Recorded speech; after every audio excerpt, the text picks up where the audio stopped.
Helen asked me to talk about my work in the House of Lords and so on, and I do feel a fraud and I feel a hypocrite because I've only just started in the House of Lords. I haven't actually done anything yet apart from get myself a peg for my coat, and I feel a hypocrite because I had to affirm my loyalty to the Queen and all her heirs in perpetuity. I did stand there thinking, I can't cross my fingers, but I really don't feel comfortable at this. And part of the reason I feel a bit of a fraud is because I don't feel that the House of Lords is my natural habitat. and there's all sorts of things I'm already getting wrong. I don't mind breaking rules. I think breaking rules is very, very healthy, especially if they're stupid rules. But I'm already breaking rules because I don't know their rules, and which is, I think, quite unhealthy, in fact. I was introduced last week. Being introduced means that you get dressed up in your robes and your ermine. I didn't wear ermine, by the way. It was fake fur. And you have two supporters and you go through this little pageant affirming your loyalty and this sort of thing. And for my two supporters, I had what I thought were two amazing women. You have to have peers. And one was Tanni Gray-Thompson, the Paralympian, who's won 9 gold medals and lots of others, and who said that when she went through this introduction, she felt sick all day. And I thought, well, if she felt sick all day, I'm the lads and nerves. And the other one was Helena Kennedy, QC, who's very famous for her work on human rights. And so that was great. I've got to make my maiden speech, and I actually signed up today to make my maiden speech on the 28th. Before then, I can vote, but oh, so sorry, my phone. That's another rule, but you'll have to remember to say your mobile phone off in the House of Lords. Yes. I'm sorry about this. My partner going, where are you? And it all went fine, the introduction. I didn't actually fall over or anything, or embarrass myself. Immediately after I was introduced, there was actually a debate on the gagging bill, and I thought, my first vote is going to be on the transparency of lobbying bill, and I was really, really excited. I sat there so excited, and then they dropped the vote, which I thought was really poor, actually. They decided because it was a vote on delaying it for 3 months so that they could work on it, and they came to some deal to only delay it for 5 weeks. Anyway, that's it. It's a detail, but it made me aware that the whole place is run in a much more collegiate way. It's quite different from councils. It's quite different even from the Assembly, and it's very different from the Commons in that people work together more. And in spite of my moaning endlessly about the House of Lords before I was actually introduced and saying how awful it was and how it's Green Party policy to abolish it and set up a chamber. A second chamber is important, but we would abolish it and it would be all elected. In spite of all my moaning, everybody has universally been friendly and warm and welcoming to me, which again is slightly embarrassing. But my maiden speech will be on the 28th of November, and that's because on the 28th of November there's a debate on policing and the loss of trust in police officers, which of course we can all understand after all the revelations about the undercover police sleeping with their targets, and Plebgate, of course, endless stories about the police telling lies or actually breaking the law, and so confidence in the police is fairly low at the moment. At the London Assembly, I've done policing for the past 13 years, and that's because Darren wouldn't have anything to do with it, rather than any predilection on my part. And it's been an absolute revelation about how they can present one face to the people who try to interrogate them and try to find out what's going on, and yet do completely different things. And you'd sort of think there would be a basic level of honesty from the police, but I'm afraid there's not, and that has staggered me. And I grew up in the 50s when it was normal to trust a policeman. You know, if you've got a problem, you go and ask a policeman. That's what I was taught as a child. But certainly, I just don't feel that is a reasonable option anymore. In the House of Lords, my priority will be policing, but there's already competing issues. And for example, I've had an offer from one charity to actually give me a person a day a week, somebody to help me 1 day a week, which is an incredible offer. But of course it means I have to do their issue. And I'm just curious about how many other offers I'm going to get. And what I'm going to mostly try to do is to piggyback Caroline's work. She's very keen. She's always felt that the House of Lords for her was a black hole that she couldn't access in any way. But now she can do stuff in the Commons, and then I can mimic it in the House of Lords, whether it's an amendment or raising certain points. And so that does give us a sort of a double whammy on the stuff, and it also means I can use all of her work. And then there'll be assembly crossover. There'll be issues that I work on the assembly, and I'll be able to use the work in the House of Lords. There is no support for anybody in the House of Lords. There's no staffing. I do have a peg for my coat, but I don't have a... I turned mine down, it must have gone up again. But I don't have a locker, I don't have a desk, I don't have any IT, I don't have any secretarial help or anything like that. And so it's a bit of a struggle at the moment. What I've decided to do is stay on the assembly so that I can pay my mortgage with my assembly salary as normal. But then when I claim the House of Lords money, I can use it to pay for an assistant. I can use it to pay for all these extra trips to the EU regions that I'm being invited on now, so I can actually pay for train fares and things like that. And it's been obvious that if I don't have help at the House of Lords, I will hardly be able to get anything done. Everything is so complex and so arcane. At the London Assembly, because it's a modern institution, we've actually had a freedom to set up things in a very simple way. So it's actually very, very simple. It's all first name terms, it's all simple procedures, there's nothing complex. Would you agree with that? Mm. Nothing complex? And whereas at the House of Lords it's astonishingly complex. And of course the building itself, you go off to try and find an office, and it's very, very difficult.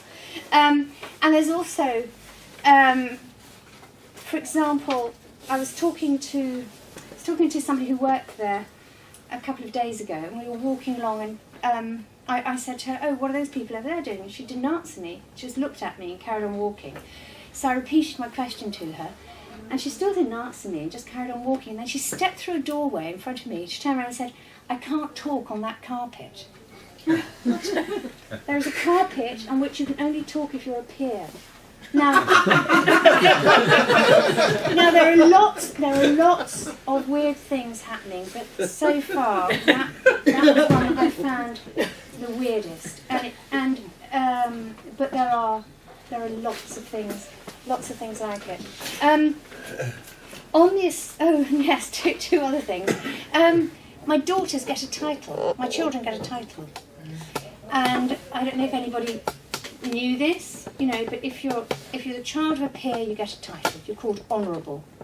And my daughters, who are both, I'd say, fairly rebellious, one's almost an anarchist, they love it.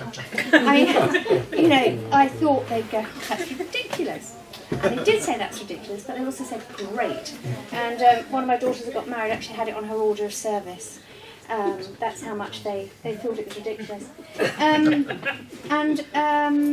I get 3 parliamentary passes, and this has been a bit of a struggle, because of course it would be great to give a lot of people parliamentary passes, because there's people who could really use the access into the House of Lords. But I'm sort of thinking it'll have to be people who give me some direct help. So if there was anybody who was thinking of asking me about that, I think they're taken. On the London Assembly, as I said, I've been doing policing for 13 years. I've also, Darren and I decided after doing 12 years that we ought to swap some issues around, and so I've taken on environment, whereas Darren did environment for 12 years. did some incredible pieces of work with the Environment Committee. I've taken that on now, with all that implies, so that means energy and waste and water and green space issues and that sort of thing. And I also do the economy. And the economy is actually the area that I probably know least about, but I'm working on it, and because I'm going to be chairing the Economy Committee next year. And it's an opportunity to actually put climate change into economic issues. And for some of the Assembly members, this will be, I think, a surprise. So I'm going to do two pieces of work, one on banking, and that's going to look at the other options for banking, for more ethical banking, for more cooperative banking. And then the second piece of work, which is probably going to be bigger, will be about the potential impact of climate change on the economy and on the financial institutions, because they seem a bit slow to realise that climate change is going to affect all the world's resources in some very differing ways. And so through the Economy Committee I'm going to do that. When we work on things through the committees, we produce our own reports. I mean, this is a short report that I produced this year. I only brought 4 copies because I didn't think there'd be many people here, I'm sorry. We're flattered, But anyway, I've got 4 copies and I can send you the link if you're interested. It's about how the police could actually earn some trust from young people, which at the moment they are abysmal, absolutely abysmal at.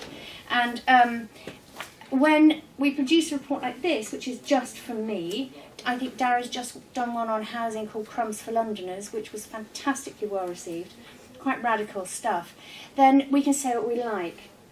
But when you do a report through a committee, it's very, very different, because the report has more impact if all the members of the committee sign up to it, all the different political parties.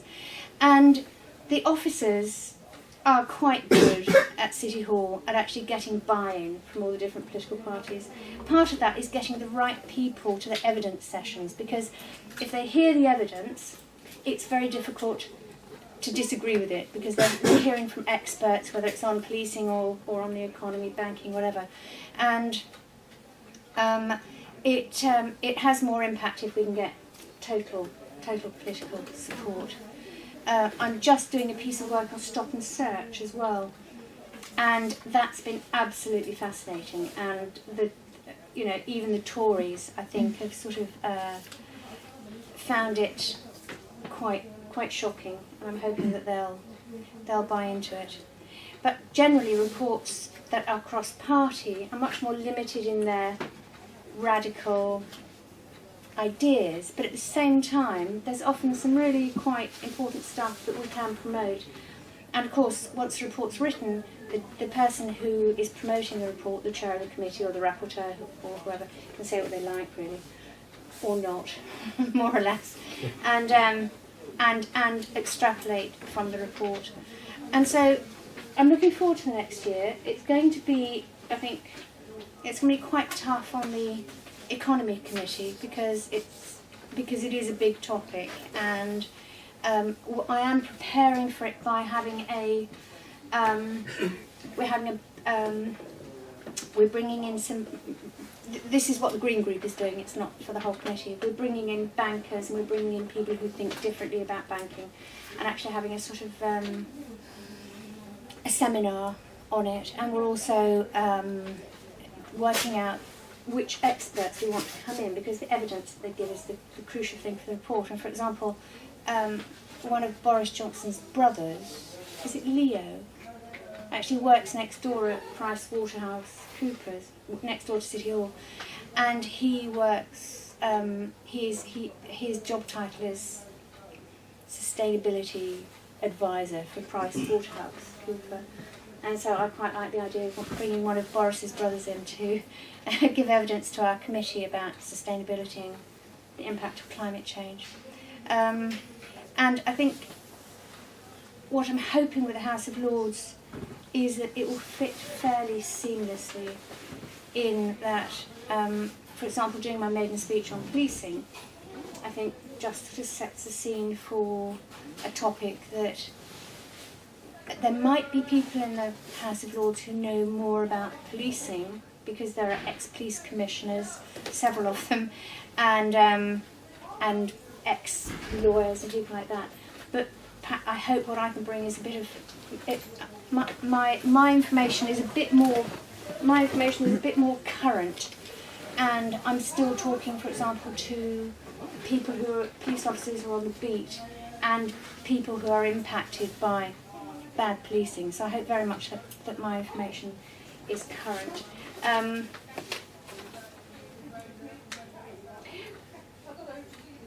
I think I've covered everything I wanted to.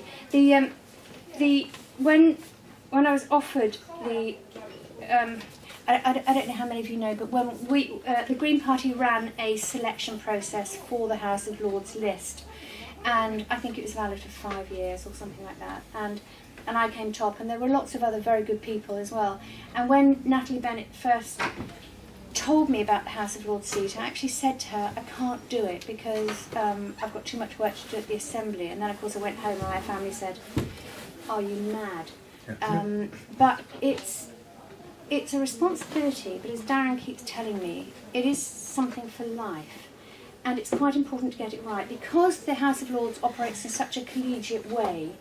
If you annoy people, it is harder to work there, and it's harder to get things done. And for example, I understand that Una King is having quite a tough time there because she did a very provocative maiden speech. You're meant to make a very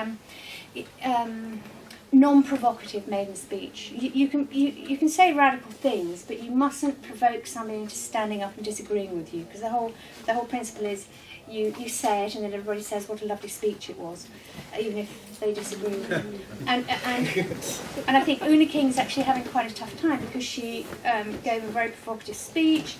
She doesn't like, well, I sympathise, she doesn't like a lot of the rigmarole, and for example, none of the staff is allowed to use the peers' Christian names. But she said, call me Una to everybody. But apparently nobody does because they're not allowed to. And there's things like that that really, really make me feel that as much as, you know, some of the things that are wrong with the House of Lords are tiny. I mean, the carpet that you can't speak on, you know, it's tiny. But once you start unravelling it, I mean, what we're talking about is a wholesale change in the House of Lords, having all elected people and proper democratic selection processes and so on. But there's so much wrong with it that I'm not sure that just appointing people is enough. I think you actually have to change the whole way that business is done. I like the collegiate atmosphere. It's actually quite healthy, I think. It's much more pleasant than council meetings or part of the House of Commons. But at the same time, it does make me feel that it's not doing the job that it was set up for. But I don't expect, as one of 800 people, to be able to make that big a difference. But obviously, I will keep raising the issue of abolishing it. Thank you.